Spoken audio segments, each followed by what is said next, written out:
Joining me is Lagos State Chapter Lead Connected Development, Tosin Adesina. Thank you very much for joining us. Yeah, good morning. Thank you. So let's talk about access to potable water. We keep talking about this at every point. We ought to get tired of it, though. What is the factor stopping this citizens from getting access to potable water? Okay, thank you. The major factor is the political will, because currently we have about 60 million Nigerians that do not have access to clean and potable water. Okay. So the reason why I said it's political will is because you can't fix water without increased budgetary allocation for the Ministry of Water Resources. So government needs to prioritize water the same way they prioritize construction of roads, construction of houses and other social infrastructures, because access to water is a basic human right. There is nothing you do without water, and we not addressing this at the moment has led us into so many problems that are water related. At the moment, nearly 120 million Nigerians do not have access to basic toilet facilities, and currently about 60,000 children die annually from wash-related issues. You can't operate toilets without having water, and a whole lot of our girls, they drop out of schools because they need water to keep their menstrual hygiene safe. So the greatest stumbling block is the lack of political will. If our politicians are ready to fix it, they will fix it. They build bridges every now and then. They construct 100 kilometers of road. So why don't we have potable water running everywhere? But we always put these problems at the footstep or at the table of the government. What about the people? What is our responsibility in all of this? The responsibility of the people is to demand for it. While we were preparing for the last election, we had the Vote for Wash campaign, where we sensitized citizens on the need to ask their politicians questions and to demand that they provide water and basic sanitation facilities for them. During election, politicians come, you ask them, oh, you collect wheelbarrow, you collect swing machine, you collect fridge. Why don't you ask them for water? Oh, Your Excellency, please, we know you want to give us this item, but please, can you please fix water for us? Because when you empower an individual with a motorcycle or a fridge, you've empowered just an individual. But you as a citizen, when you demand for water, a community of about 50,000 to 100,000 people will benefit from it. So the role of the citizen is to ask the politicians to do it. So when we talk about fixing water, in what way are you looking at? Beyond the political way, fixing water that you just mentioned, what actually are you talking about? When you talk about the fixing, one, we need to have policies that will make it happen. Because, the same way you have whistleblowing policy to confront corruption, we can have another policy that will make like budgetary provision for water to be now. Every state should have a certain percentage of budget for water provision alone. So it will be like an action plan that all states will follow, and before you know it, just like we have the SDGs that all countries are working with. So if all states in Nigeria have an action plan now, we are budgeting 10% of our budget, we are giving it to water. It simply means, and you have a deadline, let's say before the year 2040, which simply means by end of before the year 2040, all 30 states in Nigeria, we have water. So we can use policy to correct some of these anomalies. All right, Tosin Adesina, Lagos State Chapter Lead Connected Development. Thank you very much for talking to us. Yeah, thank you. Well, joining me is Lagos State Chapter Lead Connected Development, Tosin Adesina. Thank you for joining us on TVC Breakfast. Now, for Lagos State, what you find mostly on the streets are cat pushers with jerry cans, loaded with jerry cans, selling water and all of those. And aside that, you also get people having boreholes, even in their houses. Now, people have taken it upon themselves that, you know what, we are going to get water ourselves. But like we know, water is a basic human right. What is the challenge when you want to connect it? Because you have been at the forefront of campaigning that holding people in power responsible for promises made.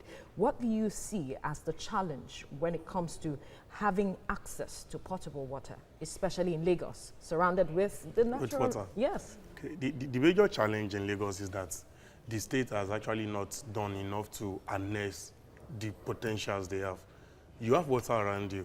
Okay, these are waters that could be treated and make available. As I've said in my first appearance, the political will is what we need. these are things that we have the professionals to do it. Like, for example, we have a ministry.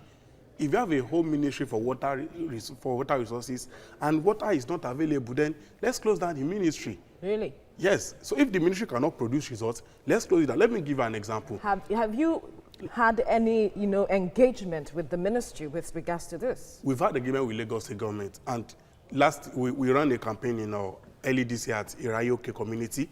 TVC did a documentary community. They don't have water in Irayoke. Irayoke is very close to a major town in Lagos. So, and Irayoke is like 1 out of thousands community without water. So what it means is that, and when you talk to the ministry, at times they will tell you that they are not even aware the situation exists. Really? Yes. Like I could remember I was talking about this at the Irayoke community with a former commissioner, because they don't have healthcare too. I talked about the other of the PHC. The man actually told me he's not aware that the community is having that problem because they never communicated it to them. So it shows a clear gap between the government and the people. So the major challenge is that government is not ready to tackle this issue. I said it, government have priorities. They put priorities on infrastructures a lot. They want to construct 10-kilometer road. Seeing that there is a clear gap between the government and the people, yes. What is your organization doing to fill in the gap?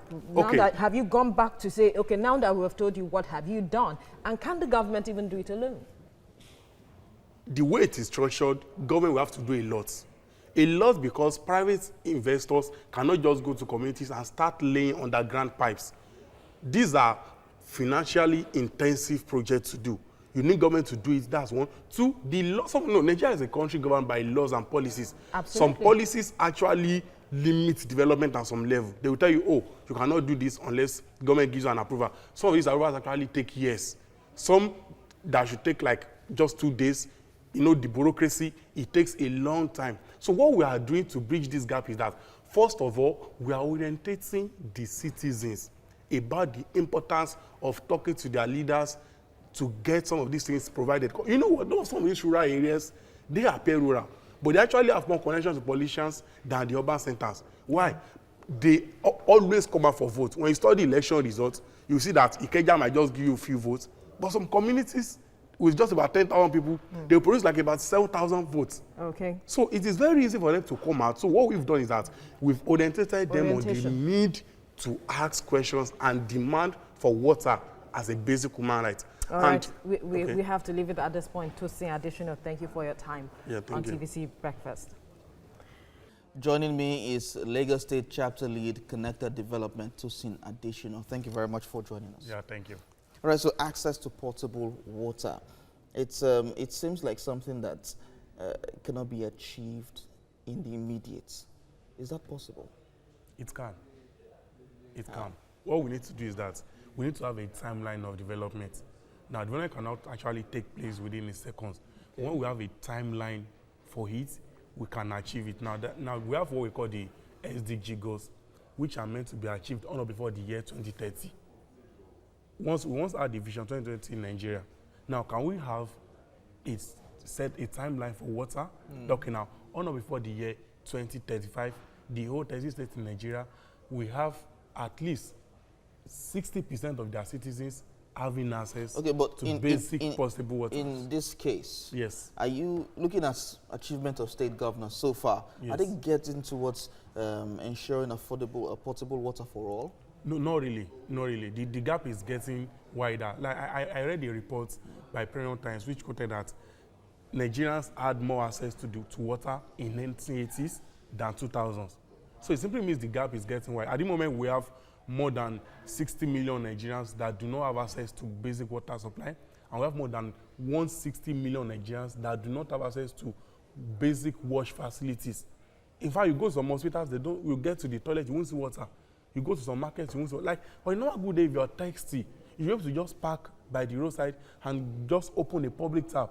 While I was growing up, despite the fact that I'm quite young, at least I still remember that there are times they used to bring water and people start shouting, like the way you shout up NEPA when they bring lights. People will go there with kegs, with bowls, the fresh water. Sometimes in the evening, the water will go. The moment the water is available, people shout. It simply means we can still fix this thing, okay?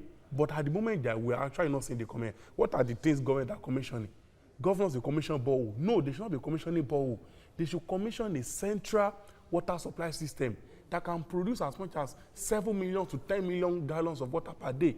Borehole can only produce less than... We have water corporations all across the state. Yes. So are they not doing their job? They're really not doing it. I live in Ikorodu. There is a water corporation facility at Obafemi Awolowo Road, Ottawa. Everywhere is grown with weeds. If it's working, there will not be weeds there. When you go to a lot of communities, you still find the same thing. A whole lot of pipes you see all around, especially at that Anthony Oshodi area. All those pipes are as big as they are empty pipes. In fact, if they pass water through it today, the water will be so dirty because the action of sun and water has taken place on it, and there is corrosion. So they're actually not doing anything at the moment. And what we are still saying and we are begging them is they need to fix this water system. All right. Now, TVC have done a documentary on Irayoke. Irayoke is here to have water now. And we are still need to beg the governor of Lagos State to see it as an emergency that needs to be fixed. These communities should have water, and every Lagosians should have water because water is a basic human right. Yes, like they say, water is life. Yes. Thank you very much, Tosin Additional, Lagos State Chapter Lead Connected Development. Thank you. Thank you very much. Thank you.